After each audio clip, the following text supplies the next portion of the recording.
like I'm going to go do it and I can learn from it. And then I can really have the context to have confidence in what I'm going to go do.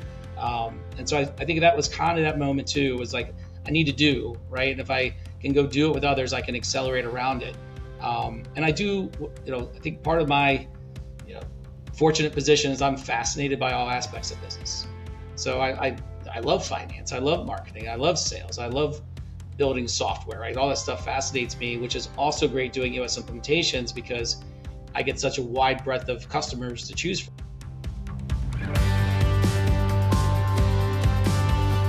Welcome to Confessions of an Implementer. I'm your host, Ryan Hogan. We share unique stories of EOS implementers and the companies they've transformed to give you a rare glimpse into the successes and challenges of the system in action. Let's jump in. I am really excited for this conversation for a variety of reasons, Kris. One of those things was when you and I were talking, I think we were introduced through JBS, and it was like, meet this implementer. And then you and Guy got on the phone and you're like, oh, I've got this other gig with 90. And like, you are like everywhere in this, in this EOS world. Well, I don't know about everywhere, but I definitely cover some ground any given week. And Ryan, I do appreciate your patience. I think we were probably 7 months ago, something like that, as we came to a violent agreement that we need to do this together, and then schedules and mostly I think mine kind of kept us from doing that. So thanks for the patience. Yeah, no worry. You opened with that, I think, during our initial call several months ago, and I was like, oh, I didn't think it was that long. And then I went back into like the introduction, and it was like a year prior. So this is like a year in the making. All right. Cool. Okay. So there's a lot of stuff to cover here today. Obviously, you are not just an EOS implementer, but also you sit in an executive level position, the CRO of 90, which, by the way, 90 has like a special place in my heart. I feel like we were one of the early adopters back in either 17 or 18. But we got up on that platform when we were self-implementing Hunt to Killer. And like, it was just a game changer because we went from spreadsheets everywhere and trying to manage an L10 to like, oh my gosh, this is incredible. Yeah.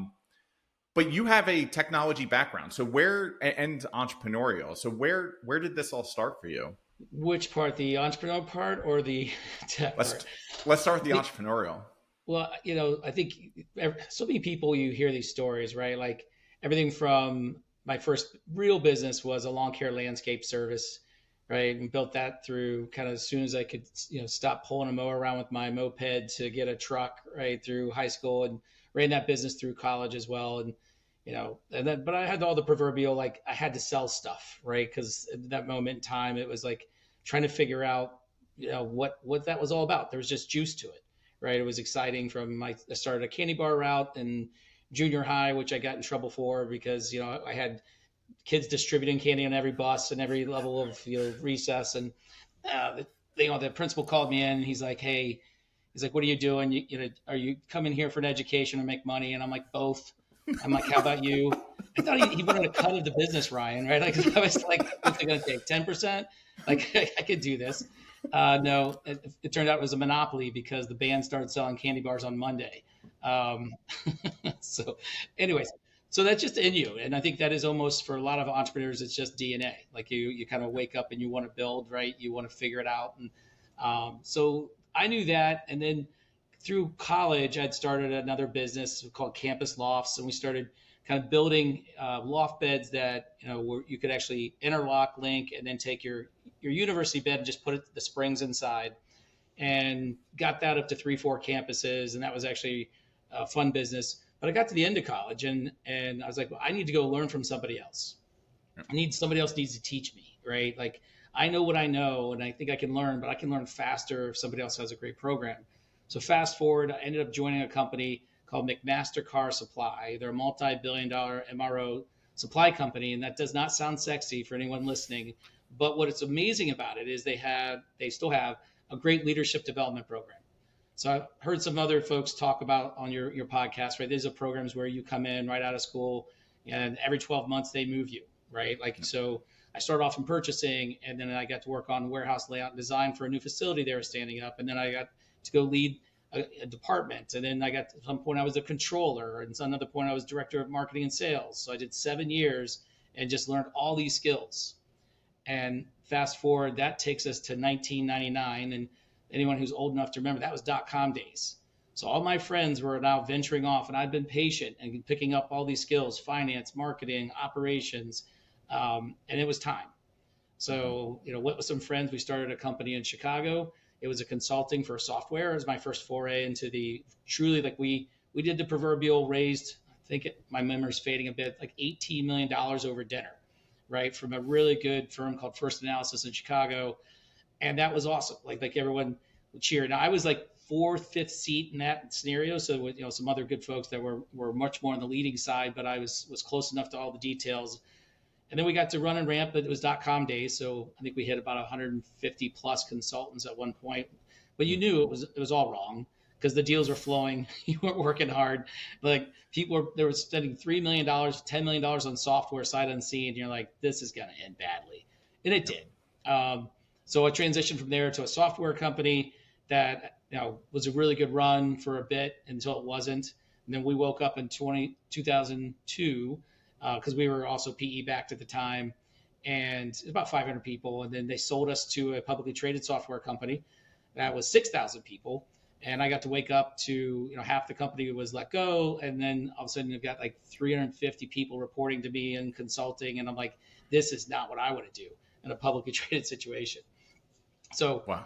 Jumped from that. I had a friend they were doing a carve out from a publicly traded company. So they took 16 computer product companies. They were spinning them off of the publicly traded company, and I got to go be COO, CTO of that organization. And that was a turnaround more than anything else, but we were successful and turned it around.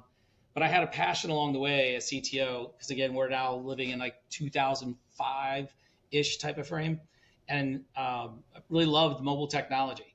So I drove up to Waterloo and met the BlackBerry folks, because for those of you who probably are too young to know, there was this thing called BlackBerry that was awesome. Had a keyboard, right? I still miss my keyboard. And we became the first system integrators for BlackBerry worldwide. So I ended up with my partners. I carved that business out, like 15 employees, and then we grew that mobile technology management business to a couple hundred people over the course of time, and learned a lot. We started a global joint venture. Raised money. I mean, my first kind of being the first chair of raising, real VC funding throughout that bit too. So I've been around a lot of it, but I actually got to lead it. So I'm telling you a decent amount. So fast forward, it's 2017. The company is, grown about 15%. We wanted to 30%, and we just missed the market. And the board and I disagreed. Like, just watch BlackBerry. If you go back and look at the trajectory, if you've ever seen the BlackBerry, I think it's on Netflix. It's a great show. It was a great movie.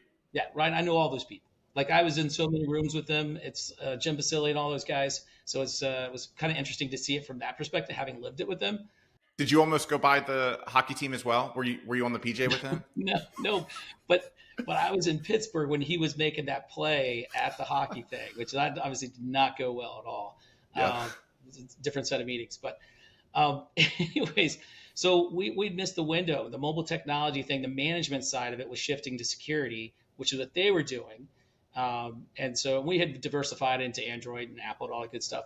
But it's one of those moments where most of the time the board likes its original thesis and it's like, hey, we still have enough. Let's just keep running this thing versus pivoting it. And at that moment, it's like, well, I'm a builder. I need to build. And if we're just going to keep running the same play, then you don't need me. I'll step out and go do my next thing.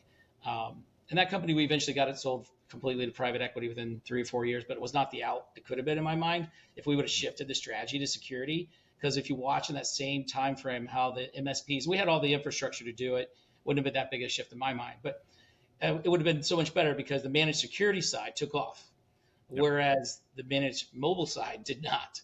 And it was just a shift in the market. It wasn't like something that you had to will. You just had to go talk to clients to understand it.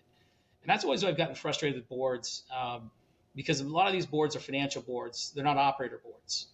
And I sit on a couple different boards even today. And, you look around and you're like, you're all finance people, never talk to a client. You talk to one, that's about all.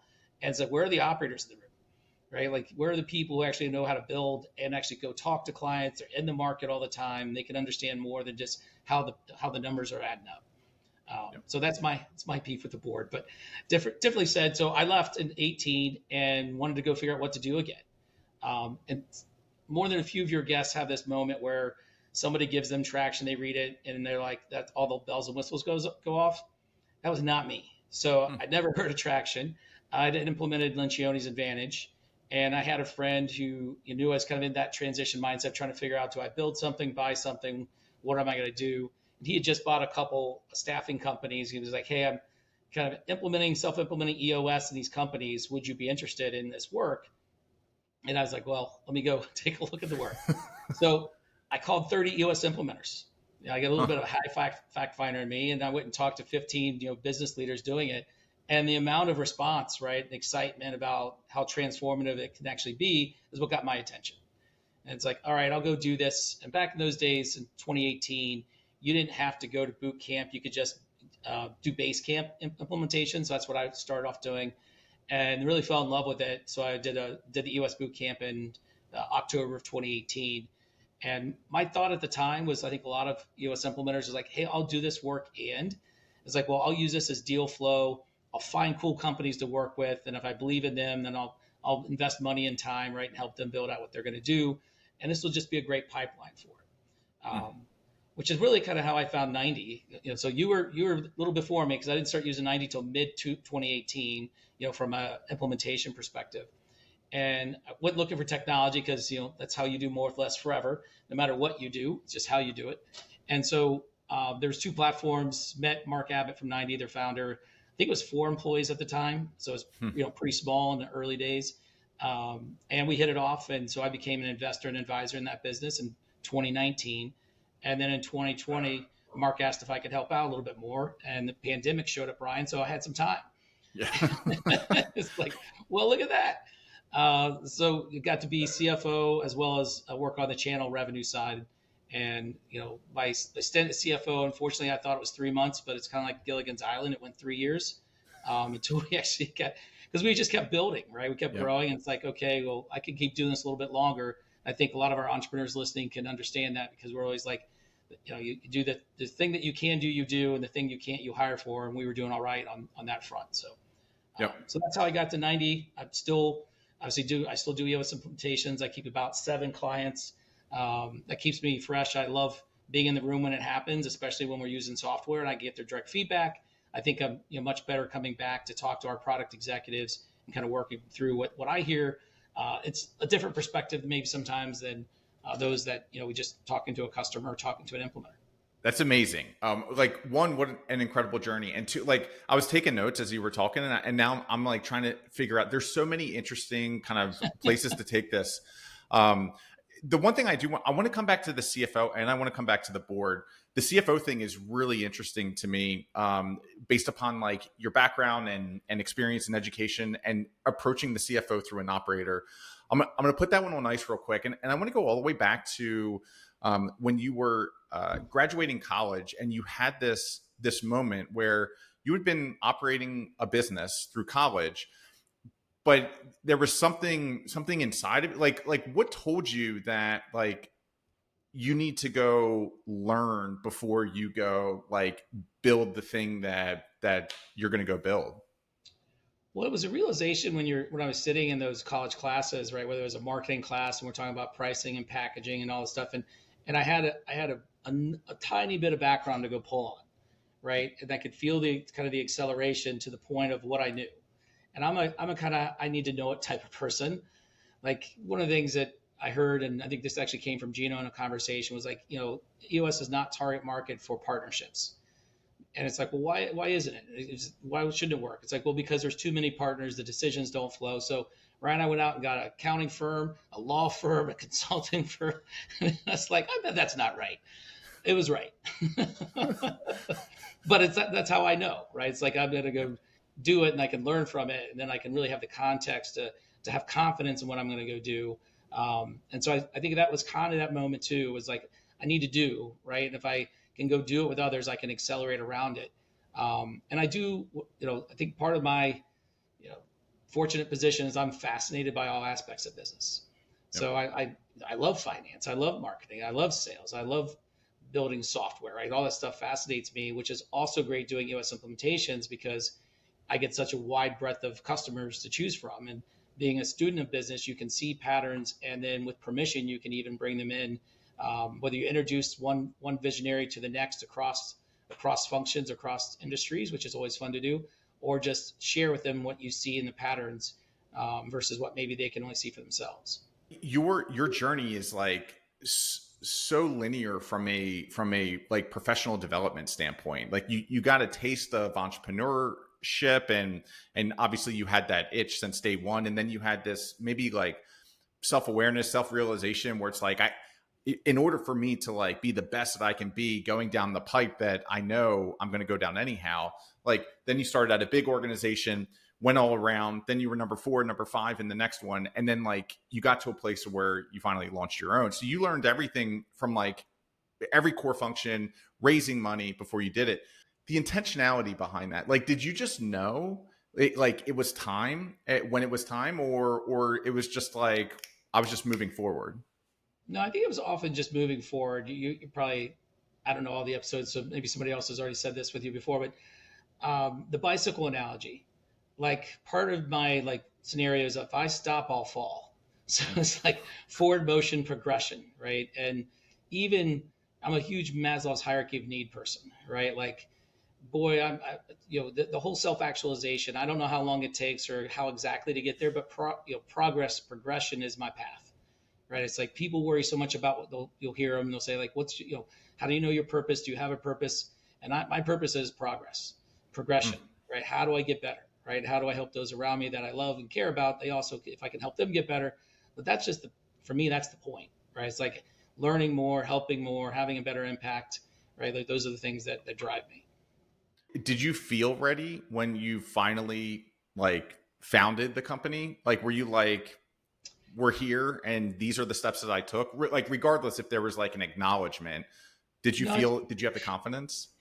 yeah, yes and no. I think there's a bit, you'll hear people talk about imposter syndrome.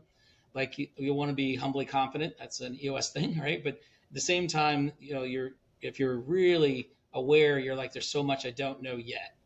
And I had good mentors and professional peers and friends who, when it was time to go do something, they were as excited about going to do it as I am.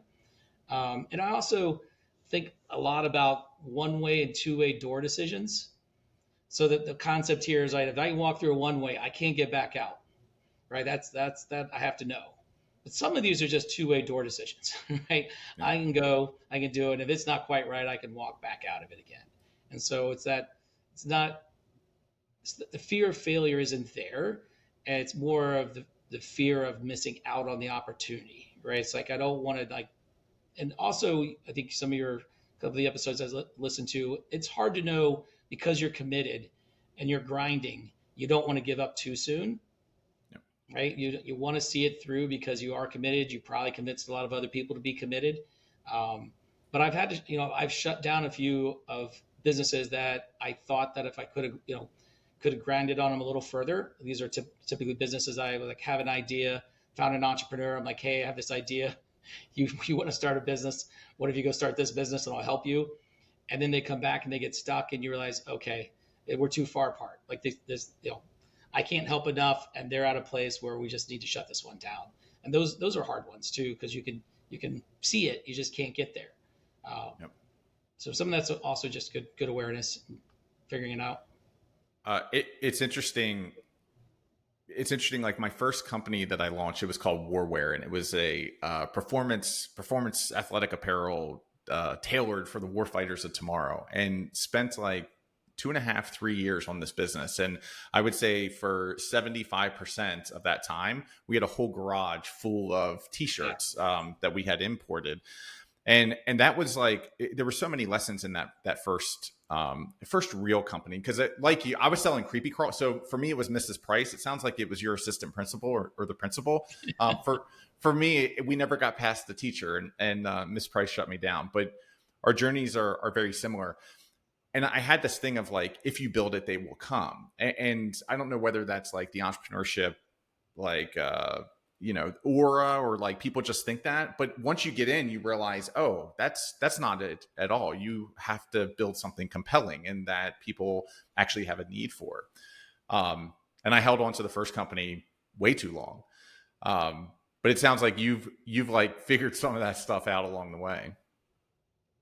Well, trying, right? So I think it's still hard at times where you're like, the model should work. The model looks like other models. But one of my favorite things to say is like, it's always been done before. It's just somebody else. It's a different model. And I just need to go figure out what worked someplace else that's not the same and apply similar principles to it to get it to work.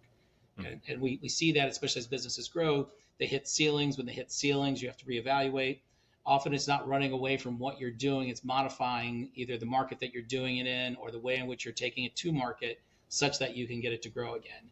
And so we're looking at those patterns and those different business models to see if it's maybe just something we need to tweak a bit to get from here to there. And it's okay. No, and we're in one of those moments right now. Like the SaaS industry, which is an industry I spend a lot of time in, is there right now where it used to be the moat was the amount of code that you had written, right? And the velocity and the dollars that you had to spend. And we saw this in infrastructure first, right? It used to be that if you're going to go start a company, you had to think about all the servers you were going to buy and you had to get an office. And so that was a barrier to acceleration to be in a business. And then we saw that go away, right? Now, you're in your house. I'm in my house today. I think that's your house. And so the offices kind of went away. That was a big one-way door. You signed a lease for 5 to 10 years, right? You really couldn't get back out of that door. I had to buy a bunch of equipment. I wasn't, renting the equipment. I was buying the equipment. That all went away. And now in software, it's there again, that you can take $1 million and all of a sudden have 10 million in ARR. Unheard of. But we're watching it as trends inside the industry because the creation of the software is not the issue anymore. The expense of it's not the issue because those barriers have been brought down by AI and supercomputing. And so we can now see new entrants coming into markets constantly. And so now it's really about, especially if you're advising and investing in software in earlier stage startups, it's like, really, what is your moat? Like what is your differentiation that's going to protect you in the journey because you don't have that much time? So there's a whole new way in which we're having to look at companies, and especially in the SaaS space, and what their differentiation really is. It can't be just the code that they've written. It doesn't. And we think about that a lot at 90, by the way. As you know, there's a lot of new entrants into the space. EOS Worldwide's handed out a lot of licenses to new entrants. So that's created disruption in the marketplace. And you got to think about like what's the longer term viewpoint that we're going to take, especially as we continue to build the organization. How do you look at those moats now? Like what you're seeing, what you're sensing, the experiences that you've had where you've seen this sort of transformation in the past. Like, is it a market moat now? So it's like, we know how to speak, we know the exact pain point and we know how to speak. Is it like, what does that moat look like 12 months from now, 5 years from now? Like, how are you thinking through that? Yeah. So it's probably, three things that at least I'm thinking. I'm not speaking on behalf of anyone else, but I think the connectedness to the customer, right, is really important because that's the intelligence of how you have to move, right? Like as an organization, because if the code's not a problem to really get there, and I'm saying that loosely because there's still lots of challenges. But if it's not really the issue, then it's like, how well do I really know that customer? And then that second step in knowing is data, right? And we think about the data that we're hopefully, with permission getting such that I can evolve and as a software company, I can create better value and benefit. And then really distribution and partnerships. So you look at what's happened. I'll just use Salesforce as an example. And this is hard information to get. But how much of their revenue now comes from their marketplace? How much of the revenue comes from third parties that do something around them, right? Versus the net new that they have. And they don't report cleanly on it because I think we would all be shocked, right? Because what you actually start to have, and Apple did this first, right? They did it really, I don't know first, but they did it really well. And from the standpoint of creating the marketplace and the whole thing of connectivity, what they did, interestingly enough, though, is they decided to keep making all their own accessories, right? Like, so the AirPods that get put in and all that versus using an ecosystem, which is obviously what Google's tried to do. So I think from a software company, you're going to see integrations, collaborations, such that we can take and provide more to Ryan as our target or your business as our target and kind of a collective motion. Because it used to be really hard to get integrations to work because data sets and not just the API to write, but how's the data come flow cleanly. But those barriers are falling quickly as well. So I think even as we think about 90's position, we've got 20,000 clients today, almost 300,000 paying users. But if we look at that base, we look at all the employees, that's over 1 million employees to go unlock inside of our 20,000. And then you think if we can be a trusted partner and provider working with people like EOS implementers, then we can actually help those customers in a lot of variety of ways. We don't have this all worked out yet, but it's like, what if we could, right? Such that we bring down barriers of friction and transaction, and we can provide, to Talent Harbor as an example. I know you're on the sales side. I think you guys do sales recruiting. Is that right? So what if we had ways in which we could bring you in as a partner to the one in the right moment in time, right, to them and present it as an option to them. They transact. We share revenue, right? Everyone wins because the transaction happens faster. It happens with a greater sense of know, love, and trust. And you create your whole review process because everyone's always chasing net promoter scores and, other ways in which to know the customer's really happy with what happened. So I think our longer term is to be able to pull those things together, not just as 90, but as software companies. And you're going to have a different level of interaction with the customer that hopefully is better informed on data. And is that now driving like thinking through budgets, and let's say like budgets monetary as well, but also budgets where are we investing time, energy, thought, money, like a resource in general?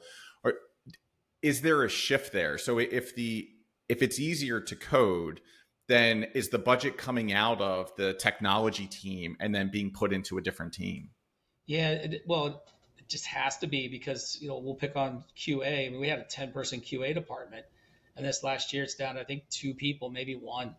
Because the way in which the code is getting, AI supporting kind of how that the quality is getting, and we're on continuous delivery now, right? Like there's just different ways to do what we're doing. And so, the actual human jobs in the moment now, becomes always a big debate. The human jobs aren't going away, right? Like they're not going to go away. They're just changing, which they've been changing over the course of your career and my career already. It's the people who are afraid of the change and are unwilling to change that are really going to struggle with this. Because it changes constant, and that's where growth happens. So we got to lean into it as much as possible and be open to it. In my opinion, I think what will be really interesting. Let's go to EOS Implementer, since this is Confessions of an EOS Implementer, right? What's really interesting is what's it going to do to the role of the EOS Implementer. And you probably had, again, not hearing all your episodes. There's the mantra is no technology in a session, right? Like that's a no-no. Like we don't, and the reason that historically in my mind has happened is because they fear the distraction. Because if you have your iPad open, you're going to be undisciplined human and you're going to go check email while we're actually trying to do the work, right? Or that the implementer is going to try to use 90 while they're running a session. They're going to be tapping away on the keyboard and they will be distracted from paying attention and reading the room. Sure, I think that could be the case, right? First off, I think I differ in that mode. I've 400 session days and not one of them wasn't with using 90. So I think if you go back to my client base, they would say it worked extremely well. But maybe I'm different. I don't know. So I can't speak for everyone else in that moment. I just know that moving forward, you're going to see less about explaining to you what the concepts are inside of EOS and more about like the true facilitation and coaching. And it's one of the things that gets said in the EOS implementer world is if it wasn't for dysfunction, we wouldn't have a job. And that's a coaching moment, right? Because we all have dysfunctions. Like what we do in annuals is every year we hit 5 dysfunctions of a team by Patrick Lencioni. Because no matter if you're a healthy team this year, something happens and dysfunction occurs. And what an implementer can do really well is read the room, enter the danger, provide perspective back such that the team can figure out its dysfunction and get it back right. And software is not going to do that. I mean, if it does in the future, it's going to take a lot, right, to go figure that out. So there's plenty of room for teams to still have EOS implementers, but the actual function of the teaching and what happens in the moment, like people are going to have so many other ways in which to consume that energy. You can refine it, right, from the standpoint of having one team not understand exactly what it is and pull it into context for their organization as an implementer. But there's just going to be a shift in really the reality of it. And I think that should be exciting. I'm excited about it. Like Ryan, I have a practice manager and it's Misty. So Misty is I put an owl in the room, and she's running 90. We record every session with customers' permission, so video and AI. And then during that 7 to 8 hours, I guarantee you there are three aha impact moments, right? Like it just happens, and it's an unlock. And then historically, what would happen is people would be like, "Oh, that was great. Who's got those notes? Does anyone know exactly what happened in the last 5 minutes?" And nobody would know, right? Because our memories are just selective in what just occurred. But what we do by recording it is we go, okay, Misty, let's go back to the transcript and find it, clip that video out, send it to the team, drop it inside their 90 instance and their knowledge base. And now the team has it however they want to use it in the future. So it's not for me that we do that, it's for them. So we're producing a different product for them because our memories are only what they are. And it's their time. They paid for it, right? So why not capture that? The notes are better this way, right? We can summarize better from session to session and meet them where they're at. But my point of saying that is I never touch a keyboard. I'm just like, hey, Misty, let's go ahead and open up the VTO, drop the left nav, blah, blah, blah, right? And I'm at a whiteboard doing my thing. And all this comes together. 2 screens are up. They can follow along if they want, right? Take notes in their leadership team manuals. And then they've got a good follow product that we've captured the moment in time as much as they want the moment. So you wouldn't drop 7 hours on them, right? But if there's like, hey, that was a great open segue. Would you guys like it? Yep, let's go ahead and clip it out. We'll drop it to you. You could have a different product. So I see that happening in the future with AI. Eventually, Misty won't be my practice manager. It'll probably be an AI agent. And as an implementer, I'm just talking to it, right? It's running and bringing in the things, be like, hey, Misty, you remember last quarter when we did blah, blah, blah? Go ahead and bring that up for us. Throw it on the screen. And this is like, when you watch Iron Man and Jarvis and we're like, oh, it's so futuristic. It's not that future. The future's not that far out, right? Like it's going to happen here. But think about what a better context we have.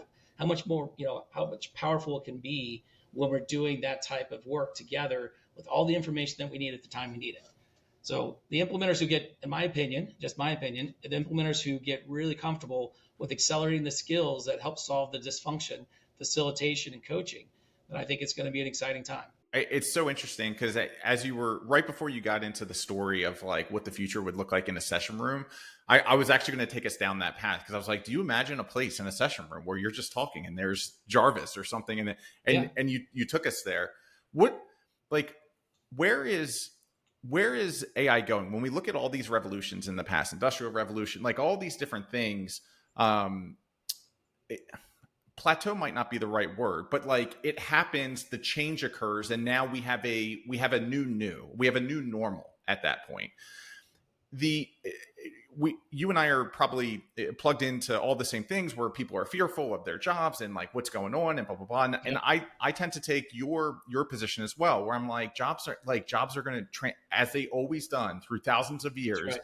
It's going to transform and it's going to shift. Do you think that there is a plateau on this, or because like the way people are talking about it, like there is no plateau, like the future is going to be constantly evolving. Yeah, but patterns repeat. Like go back to my .com scenario. We were on a rip and run for a while until we hit a ceiling. That ceiling came from some overinvestment, right? Some things that were bet on that didn't pan out. We've got that going on right now. I mean, think about the hype that was around, like, cryptocurrency and blockchain, and those aren't bad things. They just hit a ceiling, right? They plateaued, but they're still in the background grinding, and they're coming back in various forms again. So will this AI? Sure, because it's, it had a slow start. We've been talking about this for a long time. It really wasn't until like 3 years ago or whatever that it picked up steam again. But it wasn't in the background grinding its way through to the foreground. And so we'll see some of that slowdown or that plateau, that ceiling that we get to, then it'll pick back up again. And you start to see the intersection, the alignment of some of these trends, right? Between why can we do what we do right now? Yes, supercomputing. Yes, blockchain. Yes, crypto is now going to be a thing, is a thing. So that'll just continue to unlock. And then what will really be interesting, and 90's got customers in 90 countries. Like we've never marketed outside the United States. That's weird, right? But not weird if you think about the age in which we live in, right? It's very accessible. And now one of the interesting things, Ryan, that most people don't know is, our largest customer is in Sao Paulo, Brazil, and they speak Portuguese, but they get their translation through the Google browser. So you used to have to do language packs, right? Back in the software days, like you had to figure all that out. It was really hard. But now it's even the browsers are doing translations. And so that's how you're in all these different languages. Now go and with great respect to the book Traction, how many languages are we in? I think three, right? Hmm. So I think Japanese, Spanish, and English. I think we got more coming, but that's a barrier to entry. Like we Yep. can't propagate the great mission for EOS when we have language barriers. But what if we did it, right? And software translates at that speed, whereas we got to go through publishers and we got to get distribution. We should do all that too, but there's barriers to that. So I think that you're back to your ceiling, your plateau. I think there will be one, but I think there's also other unlocks that we're finding, removing friction along the way, and how we distribute the things that we do. So it's almost like everything's cyclic. We're going to hit that ceiling, but we're going to turn around and be like, wow, we left a lot of low hanging fruit on the ground that we didn't even look at because we were too busy trying to move forward. Yeah, and maybe your businesses did this too. We've even had this at 90. When you're ripping and running, you're stepping over top of all kinds of things that you should either be fixing or taking advantage of. And then when things slow down, you're like, oh, now what? You look around, you're like, oh, we should have done this. Like, Yeah. It's that high tide, can't see the rocks moment, right? And which is natural. But when you do, then you should, now we can go address those things. We should pick them back up and go, yeah, we've only marketed in the United States.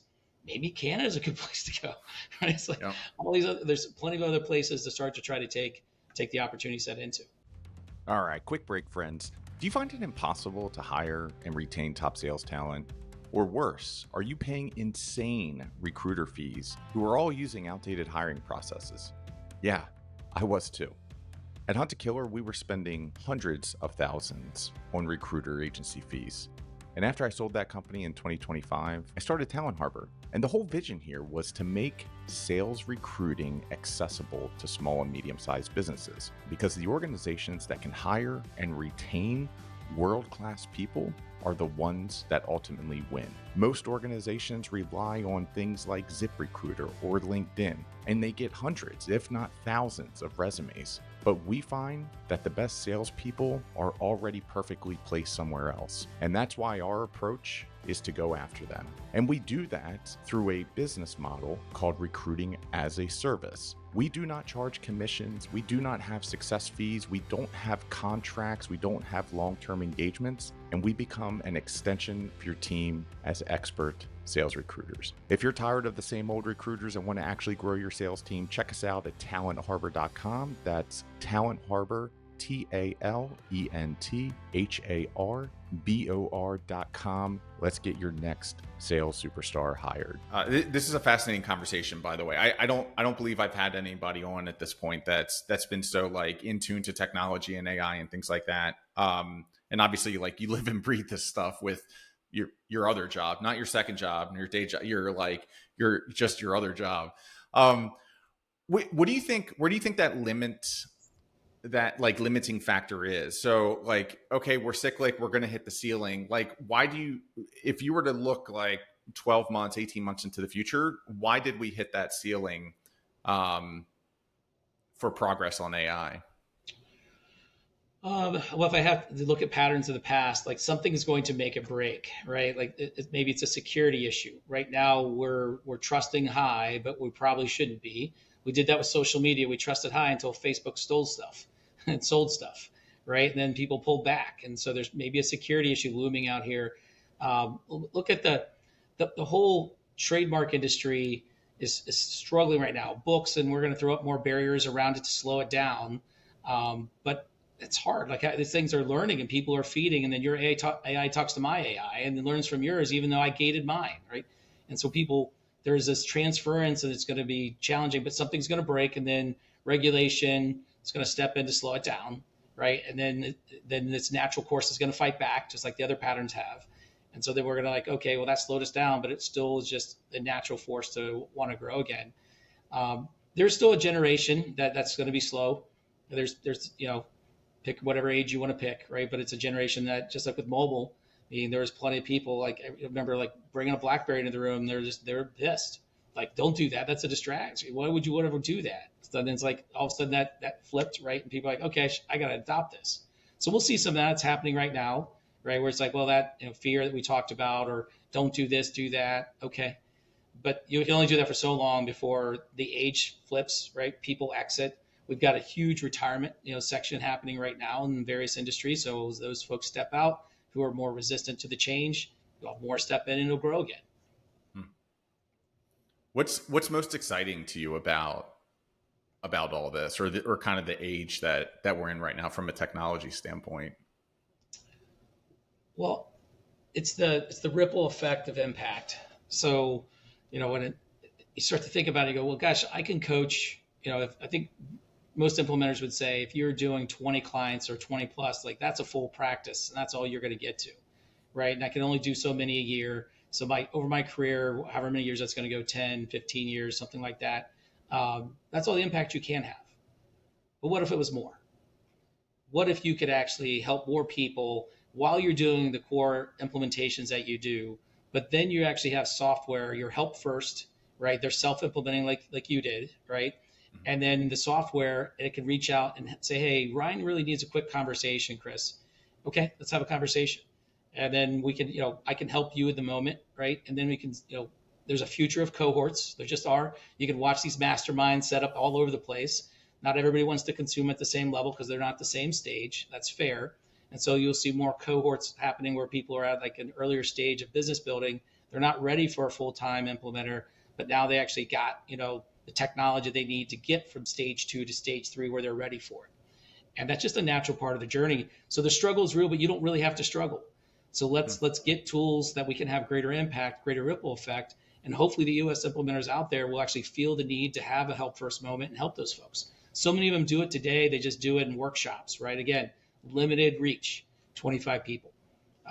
We've partnered, I don't know if you know this resource exists, but there's a Facebook group called EOS Self-Implementers Unite, started by Alex Gertzberg. He's a client of mine that we have been trying to help moderate some. It's 5,000 people and growing. And the dialogue that's happening there is awesome. But think about, like, we could actually, we're having this conversation right now with Alex about how we help do more with that, how we bring the right partners like yourself into the equation, right, to help that community more in a structured way. And quite honestly, it is software that they're on, and we're going to use software, then take it to the humans, right, through better community management, those types of things. Now that's impact. But what we would do is we'd bring partners and EOSIs into those moments, right, so that at scale we can do it. Especially when EOS numbers are like 300,000 companies running on EOS, but 90% are self-implementing. Yeah, and we know, Ryan, that just from our data, that if you have an implementer, you grow 30% faster as a company than if you're self-implementing. Wow. But some of that is noise because you're gonna have stage a company versus other stage a company, right? So there's a little bit of your choice of when you get one, when you don't. But just in general, that's powerful, right? So it's like, how can we help bring down those barriers, get them to stage 3 faster? EOS implementers get involved, they grow even faster. So we can have a different level of impact across the spectrum, which I get excited about because that's really what excites me, right? Is like all these entrepreneurs out here, we're all trying to do it together, but we can do it better. And I think that's one of the opportunities that's in front of us right now. I love that. By the way, that data point that you just gave right there, what's interesting, and you know this because you've grown, scaled, raised money and everything else, like the larger you are, the harder it is to grow. So when you think about like the stage of a company and self-implementing, generally smaller. When you can finally afford an implementer, larger. And so to be growing with an implementer faster than maybe some of the smaller companies that have more of an opportunity to grow faster, that's wild. Yeah, and I think, but they're also, when you're at that stage, it's harder to grow, but you probably have more resources to invest if you have a path. So one of the things when we do a focus day, we start off talking about value, increasing the value of the organization. A huge Jim Collins fan, right? So in Great by Choice, he talks about 10X, right? And so level 5 leaders, ambition, 10X, and then Dan Sullivan, big fan of his as well, right? 10X is easier than 2X. And what you're starting to do is they have to be in the place to be able to think 10X and then act upon it. And so often for myself, by the second, I'll call it the third annual, if I see they're in that moment where they can start thinking 10X, then that's when I'll introduce like Dan Sullivan's tools. Not EOS Pure, by the way, for those that are listening at home. Yeah. But when you see it and they need it, like we use other tools, like EOS Worldwide they have a smack by Jim Collins, right? So we do bring in other tools at different times if and when they're ready, and we think it can have utility for them. But 10X is a big deal because that's when they can really, it's one of those moments when we talk about investability of an organization. You got to know that whatever it's going to cost you to pour, whatever propellant gas you're going to put onto this organization to get it to grow, you got to know that it can take it first and it's actually got value second. And so take it from an infrastructure, take it from a team, because you could add more to the top of the funnel, but if we can't process it and execute upon it, why do it? Right? But if it can take it and you can actually bring the ROI out of it, you can always get capital. You can borrow it. You can get investors, friends and family, whatever it is, right? But it's more of having beyond the belief set, having the known set. And that's what we're really working for in those stage threes, getting to known such that then they can really take advantage of something like a 10X. When you're looking at a team and you have these tools that you can kind of just pull off the shelf, when you're like, hey, this team is ready for 10X, are you looking at like the organization, the infrastructure, like the foundation is there for this enterprise to 10X? Are you looking for a mindset shift? Like you're starting to see some leaders like actually believe in the potential here, and then you take it all? Like what are some of the signals you're looking for in the room? Great question. First off, in the journey, you're going to start to see leaders change, right? So either the leader grows, we say change the person or change the person. So the person will change and evolve, or they will get changed out, right? That starts to happen. So you'll start with kind of like a leadership team of 3 to 5 people, 1 to 2 probably visionary and the integrator are kind of at that place where they could actually start to see it, right? Otherwise, if the leaders are not in that place, it sometimes can be because their world is on operational fire, and how can I pick my head up and vision when I got to keep looking down to stay alive, right? So we can't take them there if they're not in that place. One of the patterns, this is a favorite of mine, is I like to say that I think rocks do 3 things. They fix, they advance, and they innovate.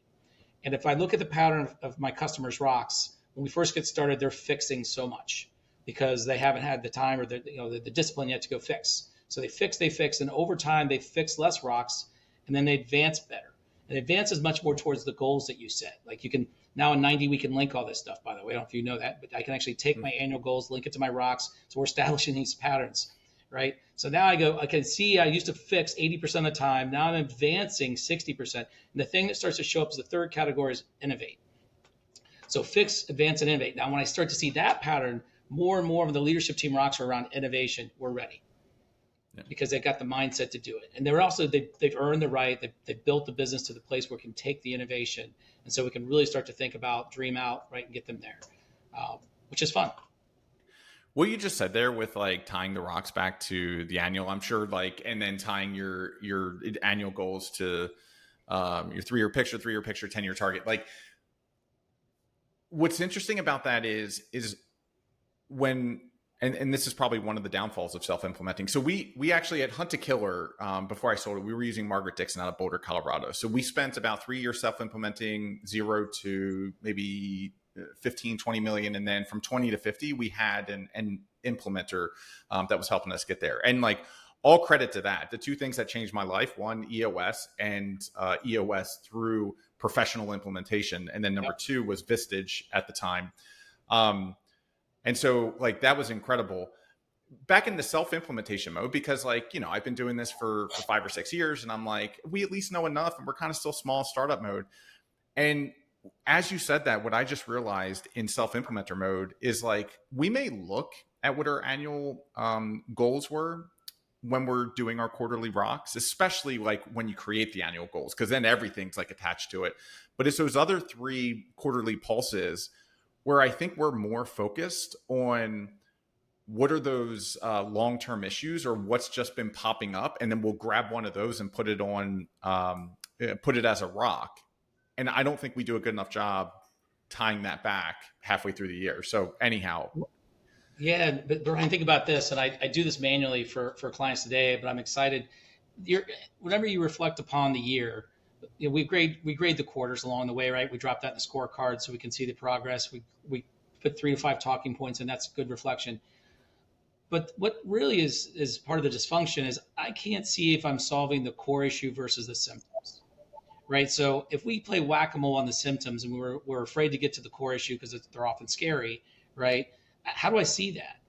But I actually can see if you actually put the information in the system and those issues keep coming back, I can see those patterns and I can try to link them out that should have resulted in some kind of rock, especially if we thought we had it, but we didn't, right? So, and all that is learning for us, and we just get back to scale. It's not the importance isn't how we get the information. That's software, right? It's what we do with it. And that's it's what again I keep saying, like, remove the friction of it so we can have the better conversation around it, right? And so I think what we're doing now with linking. Are you familiar with the Getting What You Want tool? No, but I'm going to go Great check all tool. these out now. It's a great EOS tool. So Getting What You Want basically is you start with the end in mind and you work your way backwards. Sounds very simple. When we coach you, we go to a whiteboard. We start at the end. We say, okay, you want to be at $2 million more in revenue this next year. Let's just dream to that place. It's December 31st, 2026, $2 million. Now, what had to happen before we got there? We step our way back, and then we go, okay, those are all the things we have to do. Now let's put time to them, slice and dice, and we go through it, right? It's a good tool. Sometimes when the teams are struggling with rocks, we'll bring it out. When they're struggling with scorecards, we bring it out, right? We teach Getting What You Want. So we're calling it a planning board, but it's really the same thing. And that's tool's been in alpha and inside 90. It's going to come out to light here soon. It's not going to look like Getting What You Want exactly, but it's very much the same thing. Think about it like the planning board is. I put in my issue, I put in my goal, and I can drag it across periods of time and say all the things that need to be true for me to get there. And then I can think and talk about it as a group, and then I can assign it, and then it'll generate a rock from it. It'll generate an annual goal and links all that stuff together. That sounds awesome. When's that dropping? Q1, it'll be in general availability. Okay. So, but we love that because it's just the natural process of how people think and do anyways, right? So when you're going to go think it through, getting at the, with the end in mind, working way back and just doing planning. And you can change time periods and quarters, but so often what we have when we're talking about rocks is when people start, especially during the implementation, those 3 days, is they keep getting the sizing it wrong because that whole, has to end at this date is weird because it's unnatural. And like, well, yeah, we'll keep that into a long-term issue that beyond that date. And they're like, yeah, maybe, but I can't visualize and see it that way because it's in the description. Now the planning board will visualize all that for you. So you can see how you want to break it up.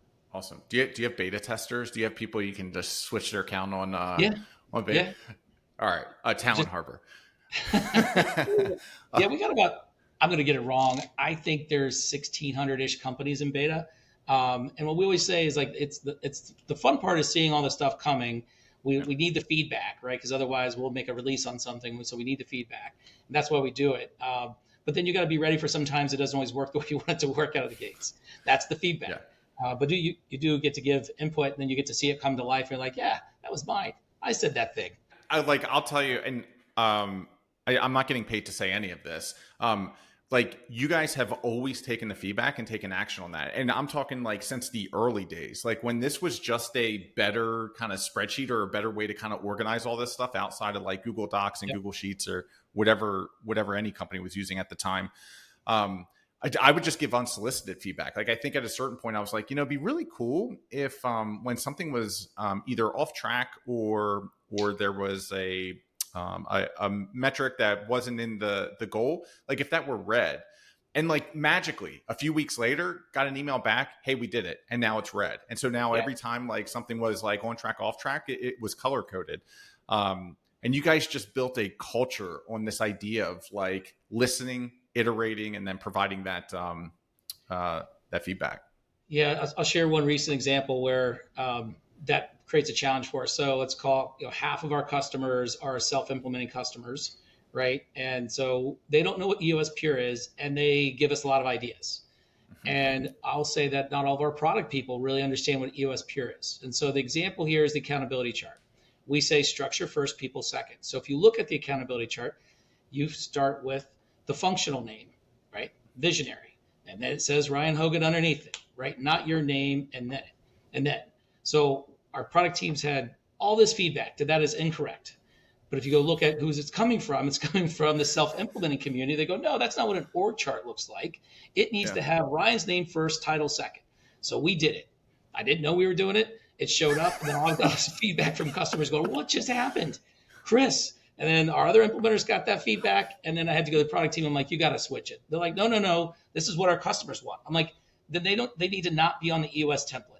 Because that's not what this is, right? That's not how this works. So you're right. We do listen. We try to process all those requests, and sometimes we do make mistakes, and then we just got to walk it back because we want to be respectful to the system, right? And the way the system's designed and EOS, and we enjoy the relationship and the license and all that good stuff. But balancing those two things, right, is a little harder. Yeah, I hear you on that. And like I would like, not that failure is a feature, but like going down that path, like for me, it's like you guys care, right? Like it may not always get it right, but you could just do nothing at all and just send them all to an archive folder and be like, oh, there were some improvements. But you guys care enough to take action. So I've always loved that.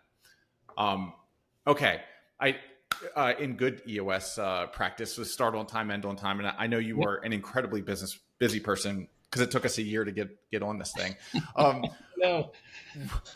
I don't want to promote the wrong thing for you. So I'll ask you, like, what, usually this is about like, what are you looking for in a client? But I don't know if you're looking for new clients. And so what do you want to promote? That's a great question. So first off, every implementer, in my opinion, should have a flywheel. Like you never stop doing business development, even when you have all the clients you need, because the moment you don't, you won't.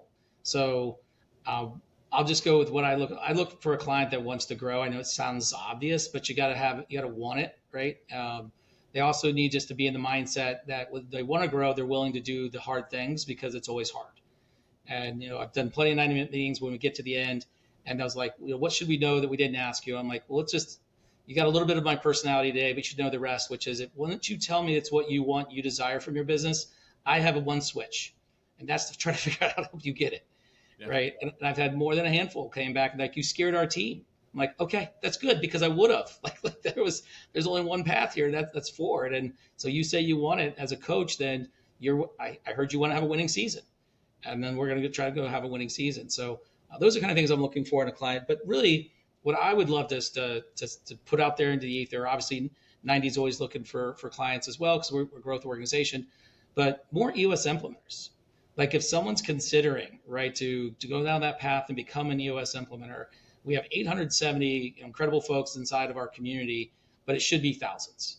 The market is massive, right? I always like to I live in Cleveland, Ohio, and I think we have 12, maybe 14 implementers because it gets far out regions of people who come in.